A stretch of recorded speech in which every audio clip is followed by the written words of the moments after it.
எல்லோருக்கும் வணக்கம். நான் பாண்டிச்சேரியில் வந்திருக்கேன். என்னுடைய பேர் அஜ்மல். பாண்டிச்சேரி மாநில அமைப்பாளராக இருக்கேன் பகுஜன் திராவிட கட்சியில். இந்த வகுப்பறையில் பல விஷயங்களை நமக்கு தெரிஞ்சுக்கிட்டோம். குறிப்பாக சர்ச்சுக்கு போனோம். அங்கே ஒரு புது அனுபவத்தை பார்த்தோம். நம்ம எல்லாரும் வேற எங்கேயும் இல்லாத சம்பவம், இந்து கல்ச்சர்லையும் கிடையாது. அங்கே வந்து ஒரு கிட்டத்தட்ட 1.5 மணி நேரம் உள்ளே கொண்டு போயிட்டு அவங்களுடைய கலாச்சாரத்தை இது முடிச்சுட்டு பக்கத்துல சவந்தி எல்லாம் கிட்ட இருந்து பண்ணாங்க. அது ஒரு மிகப்பெரிய அனுபவம் எல்லாருக்கும். அதை வந்து இப்போ தான் லைஃப்பில் பார்க்குறோம் நம்ம. அதுக்கப்புறம் கோயிலுக்கு போனோம்.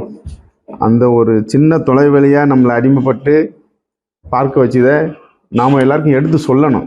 நம்ம சொந்தங்கிட்ட சொல்லி இந்த மாதிரி வந்து ஒரு கோயிலில் அடிமைப்பட்டு தான் நம்ம வந்து வச்சுருந்துருக்கான்னு சொல்லிட்டு எடுத்து சொல்லணும். நம்ம எல்லோரும் நம்ம சொந்தக்காரங்கிட்டலாம் சொல்லி அதை வந்து புரிய வச்சா தான் அவங்களுக்கு வந்து அது புரியும். நம்ம வந்து பிராமணர் இப்படி தான் அடிமைப்பட்டு வச்சுருக்காங்கன்னு சொல்லிட்டு வந்து புரிய வைக்கணும்.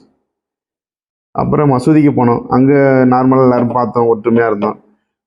ஸோ இது வந்து ஒரு இந்த பள்ளி வந்து எல்லாருக்கும் ஒரு மிகப்பெரிய மாற்றத்தை உண்டாக்கணும் அப்படின்னு சொல்லிட்டு என்னோட உரையை முடித்துக் கொள்கிறேன். We can create even casteless society only by becoming rulers of India.